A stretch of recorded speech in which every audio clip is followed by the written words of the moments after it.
आपका नए सेशन 2020-21 में स्वागत है। मैं आपकी हिंदी टीचर डॉक्टर नीता रानी आपका नए सेशन में हर्षोल्लास से स्वागत करती हूँ। बच्चों, जैसा कि आपको पता है कि मैं आपको हिंदी पढ़ाऊँगी और हिंदी दो तरह की होती है आपके कोर्स में, एक सामान्य हिंदी, एक साहित्यिक हिंदी। तो आपकी है सामान्य हिंदी, ये सामान्य हिंदी, और इसका कोड है 102। ठीक बच्चों, आपको पता है कि महामारी फैली हुई है, जिसकी वजह से 30% गवर्नमेंट ने कोर्स कम कर दिया है सभी विषय का। ठीक है, कोविड-19 के कारण 30% पाठ्यक्रम कम कर दिया गया है।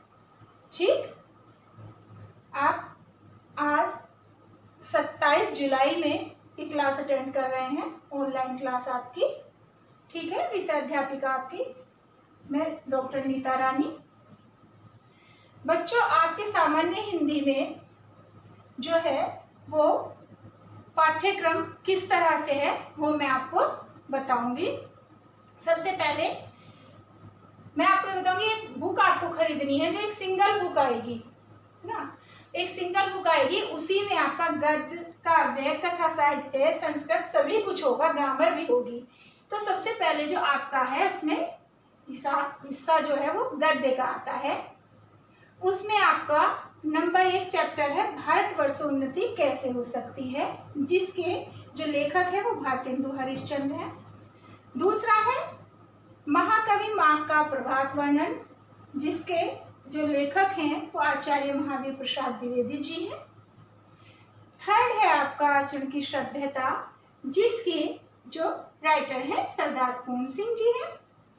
फिर 4th नंबर पे आपका आता है शिक्षा का उद्देश्य, जिसके लेखक डॉक्टर संपूर्णानंद हैं।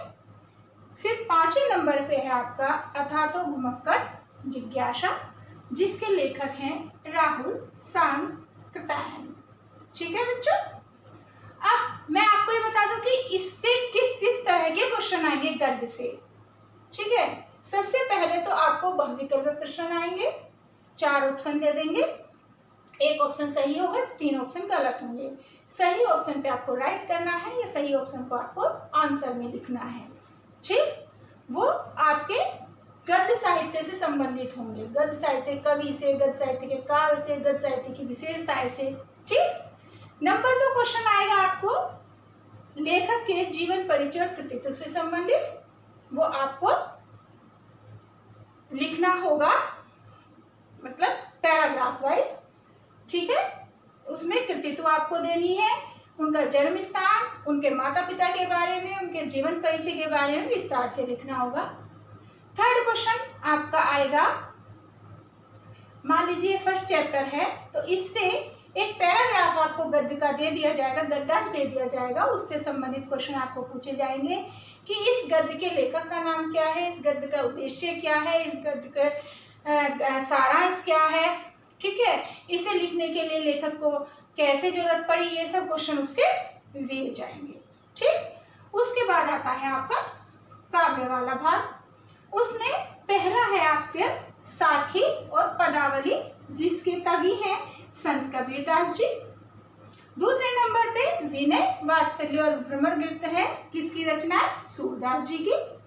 फिर हमारी तुलसीदास जी की रचनाएं तीसरे नंबर पे है, जिनमें भरत महिमा, कवितावली, दोहावली, गीतावली और वीणा पत्रिका है। इसके बाद आते हैं महाकवि भूषण, जिनका शिवा शौर्य और छत्रसाल प्रशस्ति आपके कोर्स में लगा हुआ है। ये हुआ काव्य। अब काव्य से मैं आपको बता दूं किस तरह के क्वेश्चन आएंगे। 5 क्वेश्चन तो आपके वही बहुविकल्पी आएंगे, जैसे गद्य से आएंगे ऐसे काव्य से आएंगे। एक एक नंबर के 3 ऑप्शन गलत होंगे, एक सही होगा जो आपको लिखना होगा या राइट करना होगा। ठीक, उसके बाद आपके जो कवि हैं उनकी कृतित्व, उनकी रचनाओं संबंधित क्वेश्चन आएंगे, जो आपको गद्यांश वाइज लिखना होगा। ठीक, उसके बाद आपको जो रचनाएं हैं इनका एक पद्यांश दे देंगे, फिर उसके आधार पर आपको क्या करनी होगी, उसकी संदर्भ सहित व्याख्या लिखनी होगी। ठीक, और सूक्तियां आएंगी, उनकी भी संदर्भ प्रसंग सहित व्याख्या लिखनी होगी। ठीक, समझ आ गया।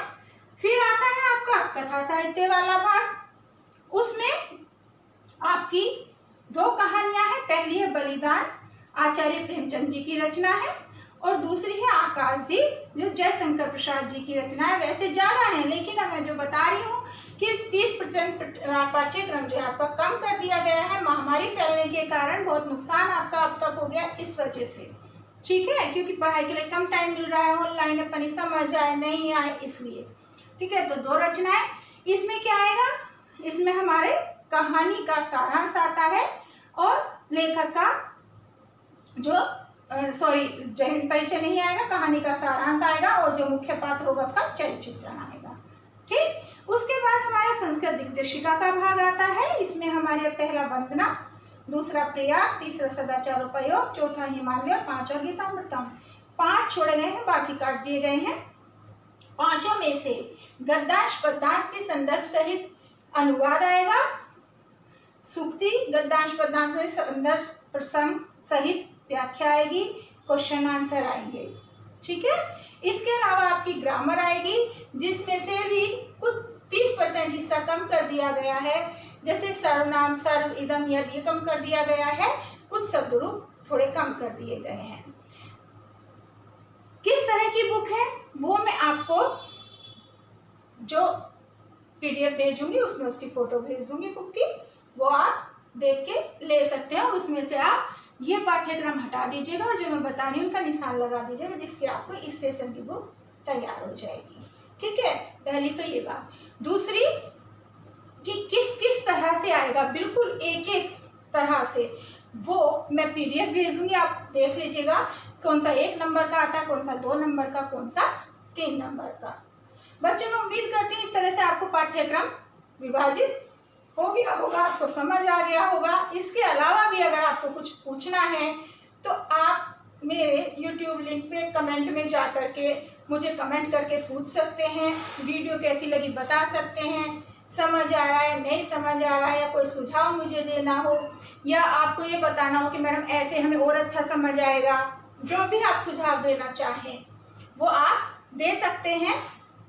और PDF देखिए, PDF समझिए, ये समझिए। मैं उम्मीद करती हूँ कि आपको अच्छे से मैं समझा सकूँ और मैं आपके अपेक्षा पे खरी उतर सकूँ, मतलब ठीक है, जो मुझसे आप अपेक्षा करते हैं मैं उस पर खरी उतर सकूँ, मैं आपको अच्छी तरह समझा सकूँ ऑनलाइन क्लास के माध्यम से, PDF के माध्यम से, ठीक है। तो आप मुझे कमेंट कर सकते हैं, पूछ सकते हैं जो भी पूछना है, बाकी अगली वीडियो में। धन्यवाद बच्चों।